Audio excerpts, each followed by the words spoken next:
For more than 200 years, the mystery of Oak Island has kept the world fascinated. Deep beneath the soil of this small island off the coast of Nova Scotia, treasure hunters have searched for secrets buried for centuries. Many have spent fortunes, risked their lives, and devoted everything they had to uncover the truth. And yet, for generations, Oak Island refused to give up its secrets. The stories of hidden treasure, lost manuscripts, and ancient vaults grew larger with every failed dig. But recently, something happened that changed everything.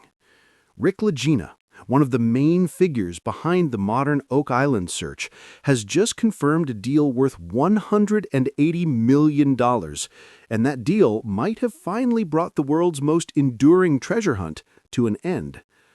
The news shocked everyone who followed the Oak Island mystery. Treasure hunters, historians, and fans around the world began asking the same questions. What exactly did Rick find? What was in that chamber worth such a staggering amount of money? And why did he decide to end the search after dedicating decades of his life to it? The answers, it turns out, go deeper than anyone could have imagined. Oak Island has always been more than just a piece of land. Its rocky shores, thick spruce forests, and uneven ground hide more than 2 centuries of obsession. It all began back in the late 1700s, when a teenager discovered a strange depression in the soil and signs that someone had been digging there long before. That small discovery started a chain of events that would lead to hundreds of excavations, mysterious discoveries, and endless debate. Over the years, people found old wooden platforms buried deep underground, layers of clay and coconut fiber, and even traces of gold.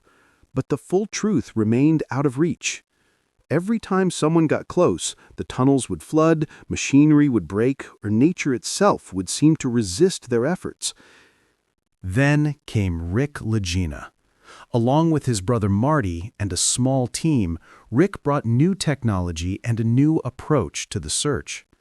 They combined deep penetration scanning equipment, advanced radar, and precise drilling to map the ground beneath Oak Island like never before. For years, the results were promising, but never conclusive.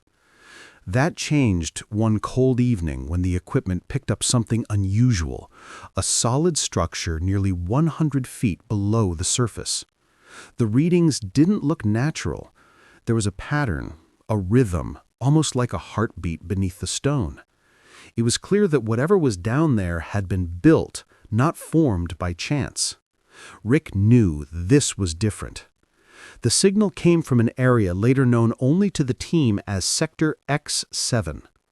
When they began drilling, the first samples brought up pieces of oak wood, carbon dated to the 1500s, long before anyone officially settled on the island. Soon after, the drill hit traces of gold embedded in the clay, not scattered, but layered, as if contained within a vault. For the first time, they had real physical proof that the stories of treasure might be true. What followed was one of the most secretive operations in the island's history. Only 7 members of the team were allowed to know the details. They expanded drilling and pulled up more evidence: metal fragments coated with gold, parchment fibers, and even a small piece of jewelry that bore a cross-like pattern similar to symbols used by the Knights Templar. This discovery changed everything. Theories that had once sounded like wild speculation suddenly seemed possible.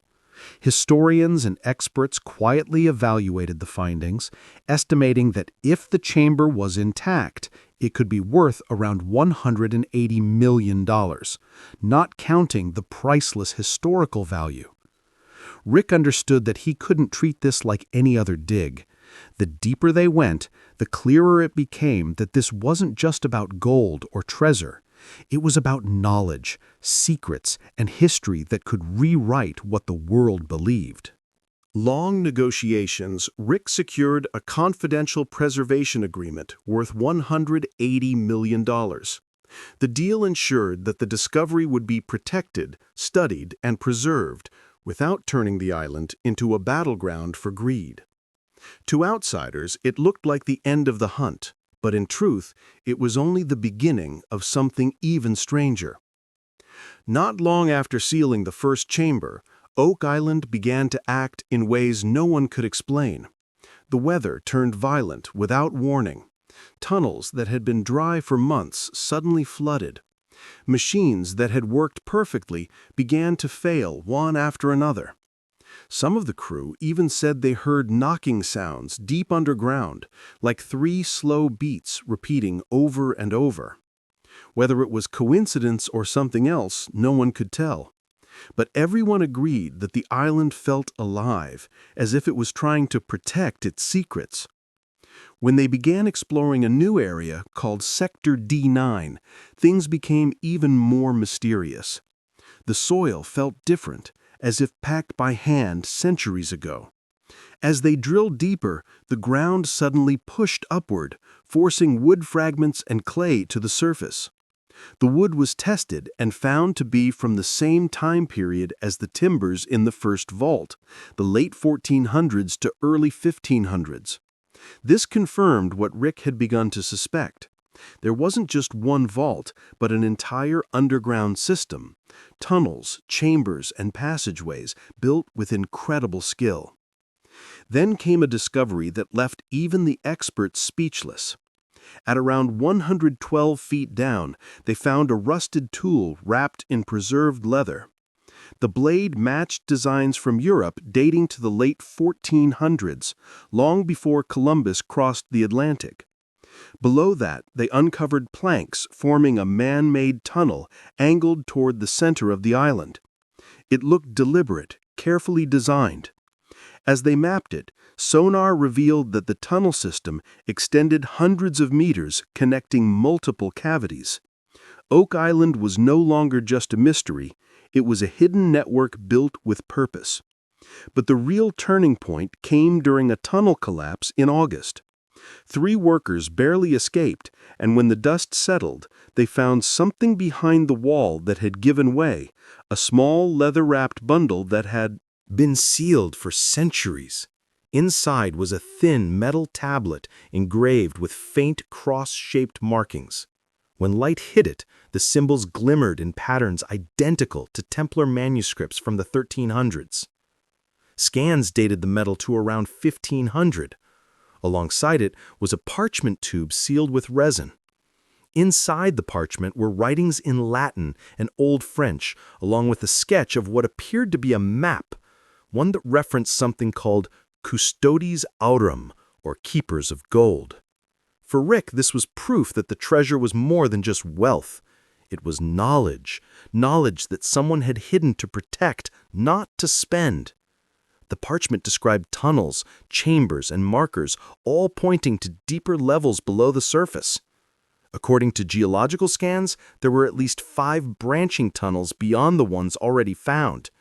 It was clear that whoever built this system had planned it with incredible precision. As word of these findings began to spread quietly, the atmosphere changed. Collectors, historians, and even government officials started showing interest. Some offered help, while others wanted control. Rick knew that if the wrong people got involved, chaos would follow. He had already made the $180 million deal to secure the first vault, but the new discoveries threatened to expose everything. To protect the site, he ordered strict secrecy and worked only with a handful of trusted experts. By November, the team used advanced scanning equipment to explore further. The results stunned everyone. Beneath the known tunnels lay a massive stone structure between 160 and 190 feet deep. Its shape was geometric, almost like a temple. The walls appeared carved by human hands, and the stone itself was not native to Oak Island. Someone had transported it there long before modern tools existed.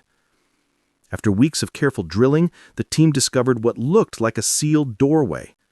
Behind it was a tunnel that descended deeper into darkness. When they finally breached the barrier, a rush of icy air escaped, followed by the faint smell of metal and age. Inside, the cameras revealed a large chamber supported by stone pillars. And in the center of that cavern were 3 massive iron-bound chests. When the chests were examined, small openings showed what was inside. Gold bullion stamped with crests no one recognized. Tests confirmed that the gold was over 90% pure, possibly originating from early European trade routes. Around the chests were other artifacts: a golden crown with turquoise stones, a dagger engraved with Middle Eastern script, and a silver bowl etched with North African patterns. It was as if the treasures of multiple cultures had been gathered together in one place. But what truly shocked everyone were the scrolls found resting on a raised altar nearby. Wrapped in oil-treated cloth, the scrolls were centuries old. When carefully unrolled, they revealed writings that seemed to describe voyages across the Atlantic long before Columbus's time. Some pages showed detailed ocean routes, currents, and coastlines that shouldn't have been known in the 1400s. Others spoke of guardians from the eastern sun and coordinates that matched known Templar sites. If true, these documents would completely change the world's understanding of exploration and history. Experts quietly estimated that the historical value of the scrolls alone could exceed $300 million. Rick realized that what he had found wasn't just treasure, it was proof of a forgotten chapter in human history. The more he uncovered, the clearer it became that this knowledge was never meant to be public.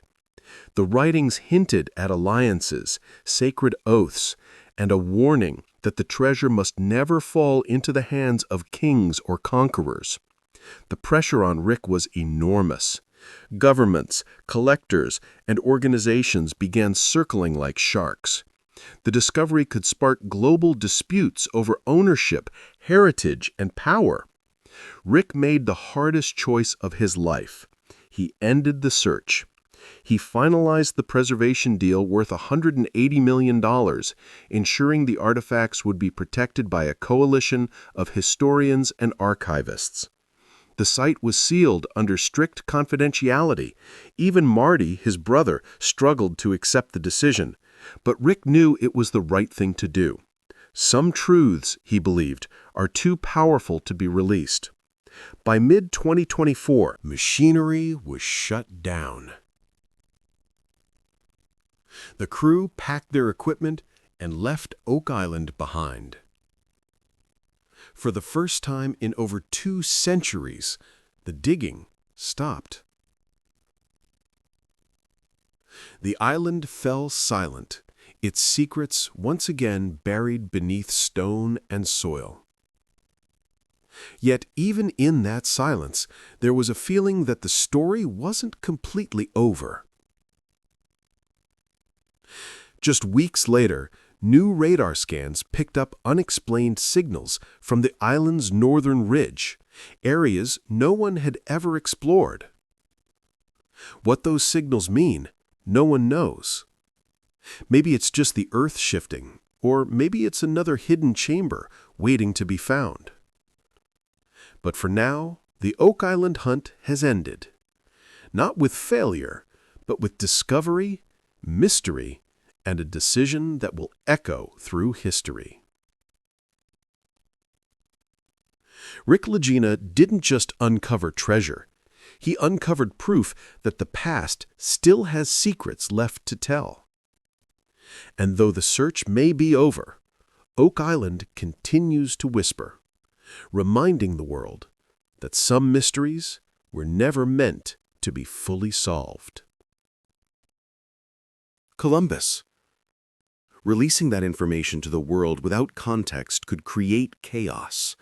It could challenge national histories, religious beliefs, and entire academic systems. Rick knew that once the truth was out, there would be no turning back. In the weeks following the closure, Oak Island was monitored quietly by security teams and researchers working under strict confidentiality. They ensured that no unauthorized people came near the sealed areas. Rumors began spreading online. Whispers that Rick had found the Holy Grail, or that the island hid proof of a lost civilization. Some even claimed the government had taken over the site. Rick ignored all of it. He had faced public attention for years and learned that the loudest voices often knew the least. Still, he couldn't help but feel uneasy. The island had never been this quiet. It was almost too quiet, as if the land itself was holding its breath. A few members of the original crew struggled with the decision to stop. They had spent so much time fighting against water, stone, and failure, and now, when they had finally found something incredible, they had to walk away. One of the drill operators described it best. "It feels like closing the door on a miracle." But Rick understood that some miracles were meant to stay behind closed doors. What they had seen beneath Oak Island wasn't something to display in a museum. It was a message from people who wanted their secret protected. A warning carved in stone, sealed in parchment, and buried deep enough to survive 5 centuries. Months passed, and researchers continued analyzing the data collected before the dig stopped. The images from the underground cameras were studied frame by frame. Every carving, every artifact, every symbol was recorded and documented. The team discovered that many of the markings on the chamber walls matched known Templar codes. Geometric crosses, 7 pointed stars, and ancient letters arranged in patterns that spelled out hidden messages. When translated, one phrase stood out: Custos lux aeternum, the keepers of the eternal light. It was a phrase never seen before on Oak Island, but it appeared several times throughout the chamber. Historians believed it might refer to a group of guardians who vowed to protect sacred knowledge rather than wealth. The scrolls themselves were unlike anything seen before.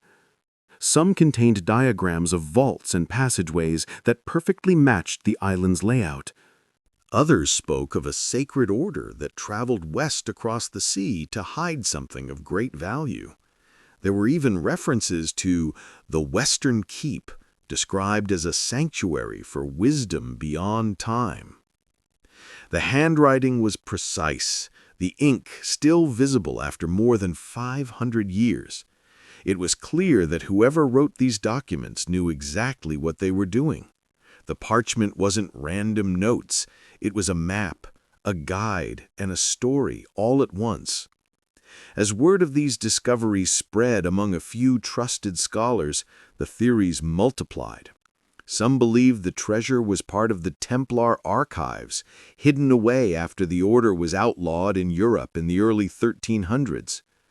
Others thought it might have belonged to explorers who would reach the Americas long before history recorded it. A smaller group even suggested it was a collection of ancient records passed down from lost civilizations, carefully preserved and buried in secret. But none of those theories could be confirmed, and Rick made sure that no details leaked beyond the group of authorized researchers. For Rick, each night was a mixture of pride and unease. He had achieved what no one else had in over 200 years. He had found the truth behind the Oak Island mystery. Yet that truth now sat locked beneath the earth, hidden once again, sealed under the same soil that had guarded it for centuries. Sometimes he wondered whether the island itself wanted it that way. Every time someone tried to dig too deep, something went wrong. Storms appeared, tunnels collapsed, and equipment failed. It was as if the island was alive, defending its secret. Now that the work was done, the island had gone silent, almost peaceful, as though satisfied that its purpose had been fulfilled. Still, strange things continued to happen. In early 2025, a few months after the hunt ended, new radar scans conducted for geological monitoring showed faint anomalies on the island's northern ridge. These signals came from areas that had never been explored or drilled before. They appeared deeper than any known chamber, almost 200 feet below the surface. The shapes were unlike natural formations. They looked like tunnels, but smoother and more symmetrical, almost like carved corridors. The data also showed small pockets of cold air, meaning that those areas weren't completely sealed. Something below was still breathing. When Rick received the report, he stared at it for hours. He had already promised himself that he was done. He had ended the hunt and sealed the vault for good, but the idea that something even deeper lay hidden beneath the ridge wouldn't leave his mind. He didn't tell anyone at first, not even his brother Marty. He knew that once word got out, the island would once again become a battlefield of curiosity and greed. Instead, he quietly asked the remaining researchers to recheck the data. The results were the same. There was definitely something below, larger and more structured than anything they had seen before. Rick faced an impossible decision. Should he reopen the search and risk everything again, or should he let the island rest? Every instinct told him that going back could unleash problems far greater than before. But the pull of curiosity was strong. Oak Island had haunted his dreams for decades, and now it was calling again. For weeks, he couldn't sleep.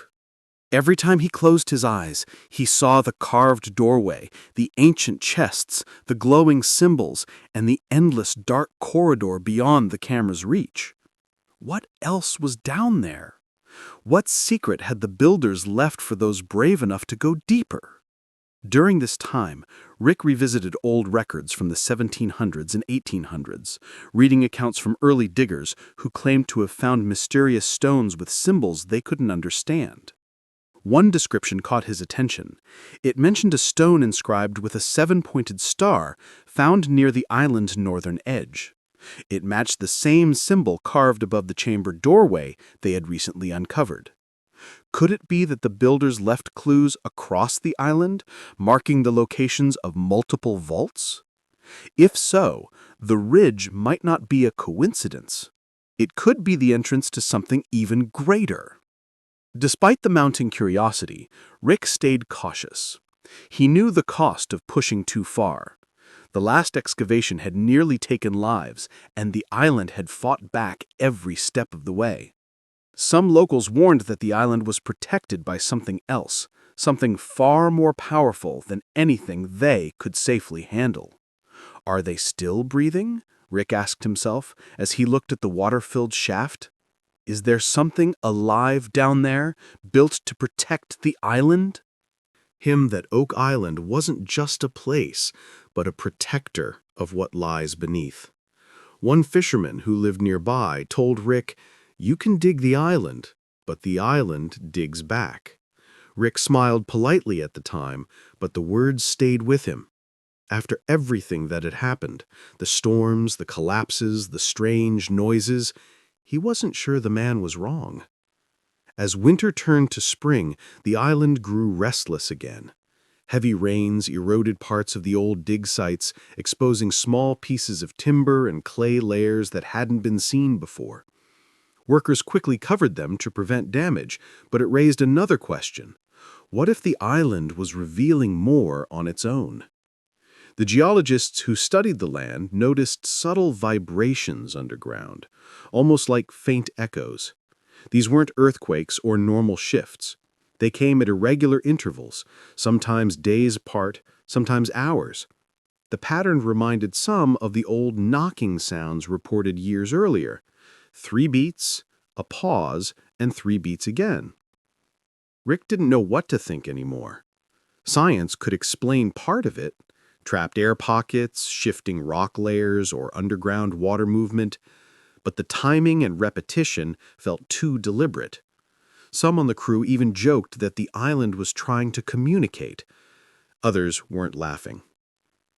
One night, while checking equipment near the sealed chamber, 2 workers claimed to hear what sounded like distant metal striking stone. It only lasted a few seconds, but it was enough to send chills down their spines.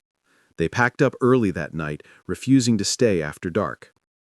As months went by, the pressure from outside groups increased again. Some academic institutions requested access to the sealed site for independent study. Private collectors offered staggering sums of money to obtain even one artifact. Rick